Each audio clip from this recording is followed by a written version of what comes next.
Yo, what's good, guys? We are back at it again with another MLB The Show video for you guys, and today's video is going to be addressing Pinpoint and why you probably suck at Pinpoint. So I will go over the bare basics of Pinpoint, just kind of, go over it, how you should do it, how I approach it as a top-end player.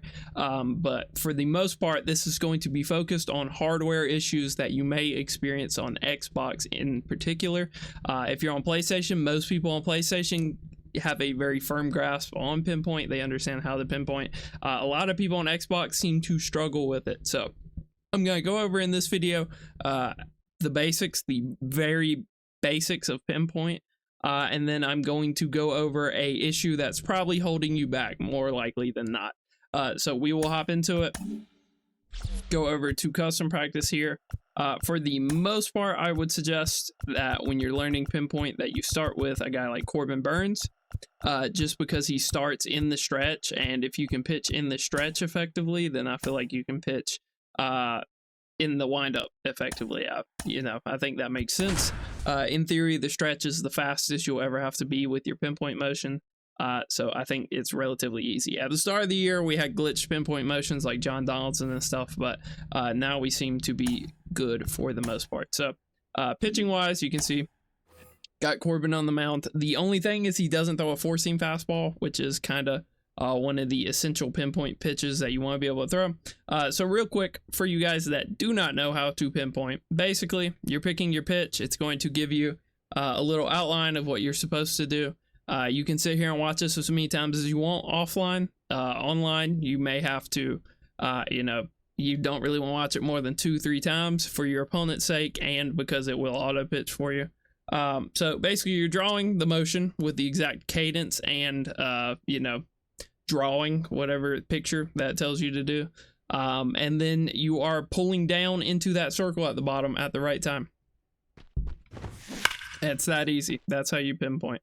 And then, depending on what pitch you do, it changes. Your timing never changes, so timing is probably the easiest thing to do. Most of the time you're getting 0.05 early and 0.05 late, so you don't have to be exact in your timing. You just have to be within that 1/10 of a second window, which is relatively easy to do.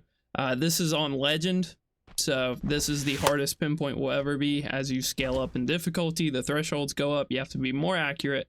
You have to be more precise with your timing, and your angle has to be better. So you can see, depending on where I move this, it moves the little blue bar at the bottom, the little blue circle that you have to hit. Certain pitches are more inclined, like a cutter. If I wanted to throw it down the middle, I'm actually going to throw it a little more inside. But that's the bare essentials of Pinpoint. Obviously, certain pitches have higher thresholds, like a four-seam, the motion's really easy, so it's, a super high threshold you have to hit. And then a pitch like a circle change has like one of the lower thresholds in the game, to where you don't really have to. But now it's time for what is probably holding you back pinpoint-wise. You can see I've been pitching great with Pinpoint. Well, that's because I'm on a Power A Fusion controller. You don't have to have the Fusion. The cheaper Power A works also, but in the past when I've tried that, I got stick drift in like a week. It did not last very long, so I would get a warranty if you go with the cheaper option, or I would go with the Fusion. No complaints from me with the Fusion. The audio jack is a lot better, and I have not gotten stick drift so far. We are over a month in with this controller, and I am loving it so far. The reason you are probably having issues with your Pinpoint is probably because you are using a controller like this or similar to this. So if you are using an Xbox Series X or S controller, you can tell because the way the D-pad is, it has like the in-between little directional inputs, and it also has a share button in the middle there. If you are using one of these, this is probably what your Pinpoint looks like. It's probably not pretty, and you probably struggle a lot. A lot of people say if you plug these controllers in, it fixes them. You can see this is plugged in, and you are going to see a distinct difference with this. Look at how squiggly it is. Look how scraggly it is. You can see that it's not drawing a circle. I'm not capable of drawing a circle. I'm drawing little interconnected lines that try to make up a circle. And so that's why these controllers just aren't good for MLB The Show. However, Microsoft has programmed them. Clearly works well for like Call of Duty and stuff. Not the greatest for MLB The Show. I don't know if it really impacts your hitting. It may impact you a little bit, especially if you're more used to having a smooth controller. But in general, it mainly impacts your pinpoint. You can see how miserable that is. A lot of people will say if you plug up a headset, which I happen to have right here, it just not even having the headset on or anything, just plugging this into the audio jack. A lot of people say that fixes the pinpoint. It may make it slightly better. Like you can see that's a little bit better than it was, but it's still not great. It's still a series of little interconnected lines. This is probably why you're struggling with your pinpoint. If I had to guess, this is why you'd be struggling. I do the coaching, and a lot of people need help with pinpoint, and a lot of times that's just me at the end of the session being like, yeah, it's your controller. Like as soon as I see somebody pitch with a controller that's not really ideal for pinpoint, I can tell you instantly, just based off what it looks like right here. These little interconnected lines, you can see it's still possible. Like you can still pinpoint on here, but you are also going to get a thing called half pulls, which you can see I got one right there. We did the motion exactly accurate, and for whatever reason, when I pulled the stick down, it said I didn't go all the way. I don't do this method of pinpoint. I don't do that. You can see right there, even we got a half pull with that method. So I don't do that. I am like slamming the stick down every time, and you can see that I am routinely not able to hit that circle. That is a controller issue. That is a hardware issue, and you will no longer have that issue if you go get a Power A Fusion. There's other controllers, but again, I'm just going to plug what I have used that works. I'm not sponsored by them. I wish I was. But you can see night and day, completely smooth now. Absolutely no problems. If I'm missing, it's user error or I'm on a really bad server. Basically one of those two things. It's not the controller's fault. It's not a hardware issue. I'm pitching just as well as I would on PlayStation per se, where most people, say that they pitch really well. A lot of times when people are struggling to pitch on Xbox, it's because of the controller that they're using. I made a video on this last year where I didn't really have a preferred controller for you guys to go buy. I've heard good things about Turtle Beach, and you can make certain Elite controllers work. I'll go over that a little more in just a second.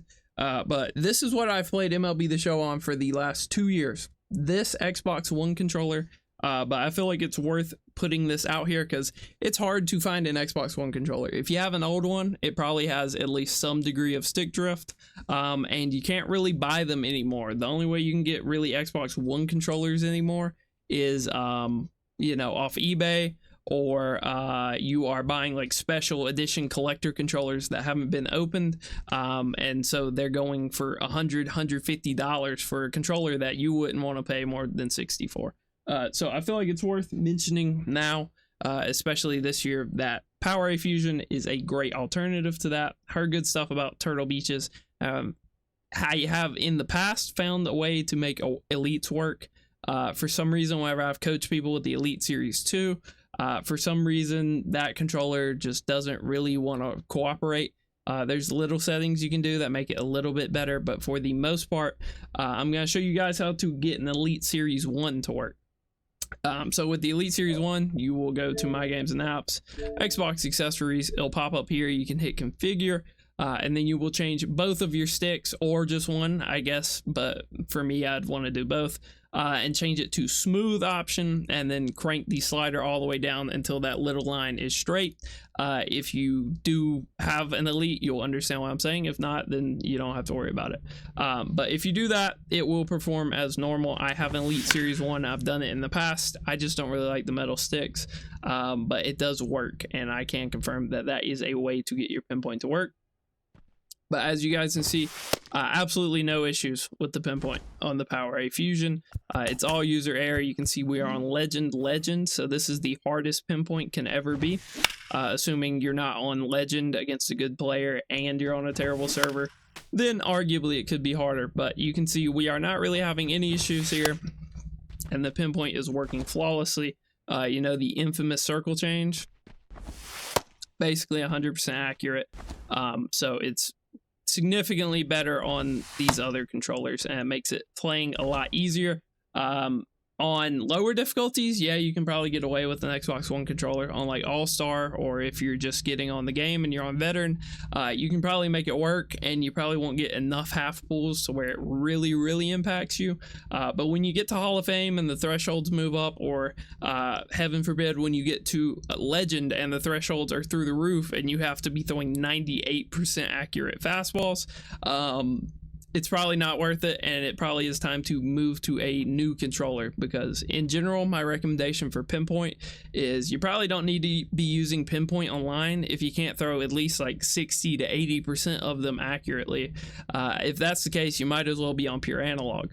If you are on a old Xbox One controller, you should probably just be on pure analog, just because that's going to be an easier way for you to go about it.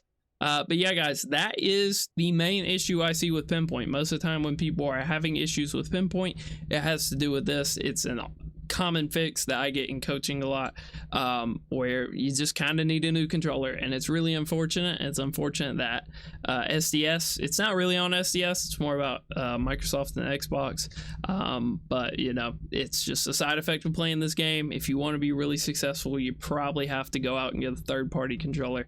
And yeah, so if this did help you guys, if it's helping you get better at the game, if it fixes your Pinpoint, I would urge you to like and subscribe. Till next time.